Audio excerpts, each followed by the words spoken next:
Hello viewers, அபி ஜோனுக்கு உங்களை அன்புடன் வரவேற்கிறோம். முந்தானி முடிச்சு படத்துல இருந்து மூக்குத்தி அம்மன் படம் வரைக்கும் தன்னோட வெரைட்டியான நடிப்பால ரசிகர்களை கட்டி போட்டு வச்சிருக்கிற ஊர்வசிய கதையோட நாயகியா வச்சு அறிமுக இயக்குனர் சுரேஷ் மாரி இயக்கி இருக்கிற படம் தான் ஜே பேபி. நல்ல திரைக்கதையை கொண்ட வித்தியாசமான படங்கள் தொடர்ந்து தமிழ் சினிமால வந்துகிட்டே தான் இருக்கு. ஆனா பெரிய ஹீரோக்கள் நடிச்ச படங்களை மட்டும் தியேட்டர்ல போய் பாக்குற ரசிகர்கள் பல படங்களை நல்லா இருக்கா இல்லையா அப்படின்னு கூட பார்க்காம விட்டுறாங்க. மஞ்சுமல் பாய்ஸ் மாதிரியே ஜே பேபி படமும் உண்மையான ஒரு கதையை அடிப்படையாக கொண்ட ஒரு உணர்ச்சி பூர்வமான படம் தான்.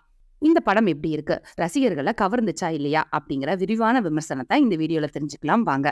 சென்னை அன்னை சத்யா நகர்ல வசிச்சுட்டு வர ஜே பேபிக்கு செல்வம், சங்கர் உட்பட மொத்தம் 5 பிள்ளைங்க. பெயிண்டரான செல்வத்துக்கும் ஷேர் ஆட்டோ ஓட்டுநரான சங்கருக்கும் ஒரு நாள் போலீஸ் ஸ்டேஷன்ல இருந்து போன் வருது. அங்க போனதுக்கு அப்புறம் தான் அவங்களோட அம்மா பேபி காணாம போயிட்டாங்கன்னும் அவங்க இப்ப கொல்கத்தால இருக்கிறாங்க அப்படிங்கறதும் தெரிய வருது. குடும்ப பிரச்சனையால பேசிக்காம இருக்கிற இந்த 2 பேர்த்தையும் ஒன்னா கொல்கத்தாக்கு போய் அவங்க அம்மாவை பத்திரமா கூட்டிட்டு வரணும் அப்படின்னு சொல்லி இன்ஸ்பெக்டர் சொல்றாரு. எங்க வீடியோ பாக்குற நிறைய பேர் லைக் பண்றதுக்கு மட்டும் மறந்துடுறீங்க. நீங்க கொடுக்குற லைக் தான் எங்களுக்கு ஒரு மோட்டிவேஷன் அப்படிங்கறத மட்டும் தெரிஞ்சுக்கோங்க. ஏரியா ஜனங்க கிட்ட ரகலை செய்யும் போது, அப்புறம் மகன்களோட ஒற்றுமைக்காக அழுகும் போது, குற்ற உணர்வால புலம்பும் போது, கவலைகளை மறைச்சுக்கிட்டு போலியா சிரிக்கும் போது அப்படின்னு எல்லா காட்சிகள்லயும் ஊர்வசி பட்டாசா வெடிச்சிருக்காங்கன்னு சொல்லலாம். தன்னோட முதிர்ச்சியான நடிப்பால அழுத்தமான பேபி கதாபாத்திரத்தை கச்சிதமா திரையில உலாவ விட்டுருக்காங்க. உடல் மொழி, வசன உச்சரிப்பு, உடைகளை சரி செய்யற இடம் அப்படின்னு ஒவ்வொரு நுணுக்கமான விஷயத்திலையும் பயங்கரமா கவனம் செலுத்தி இருக்காங்க ஊர்வசி. குடும்ப பொறுப்பு, வறுமை மீதான கோபம், தாய் பாசம், அண்ணன் மீதான மரியாதை, குற்ற உணர்வு, அது தர்ற விரக்தி அப்படின்னு உணர்ச்சி குவியலான சங்கர் கதாபாத்திரத்தை இலக்கணத்தை உணர்ந்து ஆர்ப்பாட்டம் இல்லாத யதார்த்தமான நடிப்பை கண்ணு முன்னாடி கொண்டு வந்திருக்காரு தினேஷ்.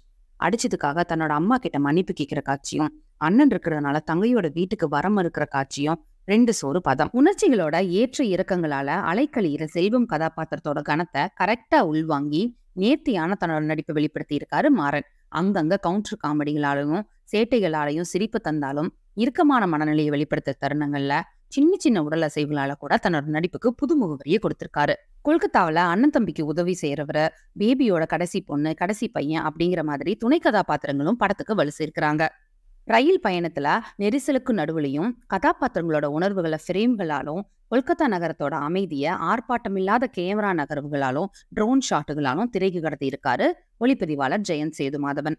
லைவ் லொகேஷன் காட்சிகள்ல மட்டும் கூடுதல் கவனம் செலுத்தி இருக்கலாமோ அப்படின்னு தோணுது. உணர்ச்சிகரமான தருணங்கள்ல உயிர்ப்போடையும், பேபி சேட்டை காற்ற இடங்கள்ல துள்ளலாகவும் தன்னோட பின்னணி இசையை அமைச்சு கவனிக்க வைக்கிறாரு டோனி பிரிட்டோ. பிரதீப் குமார் குரல்ல நெடுமரம் தொலைந்ததை பாடலும், KS சித்ரா குரல்ல யார் பாடலை அப்படிங்கிற பாடலும் கதை கருவை பேசுறதோட இதயத்தையும் கணக்க வைக்குது. 2018 விழுப்புரத்தில் நடந்த ஒரு உண்மை சம்பவத்தை மையமா வச்சுதான் இந்த படத்தை எழுதி இயக்கி இருக்கிறாரு சுரேஷ் மாரி.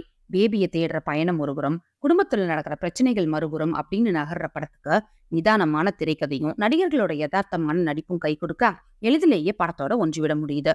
பதற்றத்தை பூட்டுறதுக்காக இடைவேளையில் வைக்கப்பட்ட காட்சிகள் மட்டும் கொஞ்சம் ஓவர் டோஸா போய் அது வரைக்கும் திரைக்கதைக்கு அடிநாதமா இருந்த யதார்த்தம் கொஞ்சம் மிஸ் ஆயிருது. படத்தோட ஃபர்ஸ்ட் ஹாஃப்ல அங்கங்க தலை காட்டிட்டு வந்த ஊர்வசி செகண்ட் ஹாஃபை முழுவதுமா கையில எடுக்கிறாங்க. அவங்களோட சேட்டைகள், காமெடியான பேச்சுகள், மற்றவங்களோட வம்புக்கு போறது, அதனால அந்த குடும்பத்துக்கு ஏற்படுற பிரச்சனைகள், பேபிக்கு ஏற்படுற குற்ற உணர்வு அப்படின்னு நீளுது சீக்வன்ஸ். இந்த காட்சிகளோட நீளத்தை மட்டும் சற்றே குறைச்சிருக்கலாம். ஏற்கனவே பார்வையாளர்களுக்கு கடத்தப்பட்ட விஷயத்த திரும்ப திரும்ப அதே பாணியிலான காட்சிகளால இழுத்திருக்கிறாரு இயக்குனர். குடும்ப பிரச்சனைகளை பேசுற சீரியலா இல்ல உறவு சிக்கலா உணர்வு ரீதியா அணுகிற படமா அப்படிங்கிற குழப்பமும் சில இடங்கள்ல ஏற்படதான் செய்யுது. சில நெகிழ்ச்சியான உரையாடல்கள் மூலமாகவும், சில உயிர்ப்பான காட்சிகள் மூலமாகவும் அந்த குழப்பத்தை கட்டுப்படுத்தி இருக்காரு இயக்குனர். முக்கியமா அண்ணன் கிட்ட சங்கர் தன்னோட மனைவியை பத்தி பேசுற காட்சி, அம்மா கிட்ட 2 பசங்களும் உரையாடுற காட்சி, மனநல காப்பகத்துல நடக்கிற காட்சி அப்படின்னு சில காட்சிகள் ஆழமான எழுத்தால நம்ம மனசுல ரொம்பவே அழுத்தமா பதிஞ்சிருது. திரைக்கதைக்கு தொந்தரவு தர்ற பாடல்களோட நீளத்தை கொஞ்சம் குறைச்சிருக்கலாம். பேபியோட இந்த செயல்களுக்கு பின்னால இருக்கிற காரணத்தை தெளிவாகவும் அழுத்தமாகவும் சொல்லாம போனதோட பேபியோட கதாபாத்திரத்தை முழுக்க முழுக்க உணர்ச்சிகரமாக மட்டுமே திரைக்கதையை அணுகியதும் ஒரு அம்மா சென்டிமெண்ட் படத்துக்கான சாயலையும் ஒரு பக்கம் கொடுத்துருது. இருந்தும் அந்த கதாபாத்திரத்து மூலமா மனநல பிரச்சனைகளை குடும்ப அமைப்பு எப்படி அணுகணும் அப்படின்னு சொன்னது சிறப்பு. மனுஷனோட குணமே காயப்படுத்துறது தான், அது சில நேரம் நல்லது செய்யும் அப்படிங்கிற பேபியோட வார்த்தைகளுக்கு உயிர் கொடுக்க முயற்சி பண்ணியிருக்காரு இயக்குனர். ஆனா செகண்ட் ஹாஃப்ல துருத்திக்கிட்டு இருக்கிற சீரியல் தனமான திரைக்கதை நகர்வுகள் அதுக்கு கொஞ்சம் தடையா அமைஞ்சிருக்கு. இருந்தாலும் துளி கூட பாசாங்க இல்லாம பார்வையாளர்களை அன்போட அரவணைக்கிறாங்க நம்ம ஜே பேபி. குடும்பத்தோட ஜே பேபி படத்தை தியேட்டர்ல போய் பார்த்துட்டு வந்து உங்க பார்வையில படம் எப்படி இருக்கு அப்படிங்கறத மறக்காம கமெண்ட் பண்ணுங்க. மீண்டும் அடுத்த விமர்சனத்தில் சந்திக்கும் வரை நன்றி, வணக்கம்.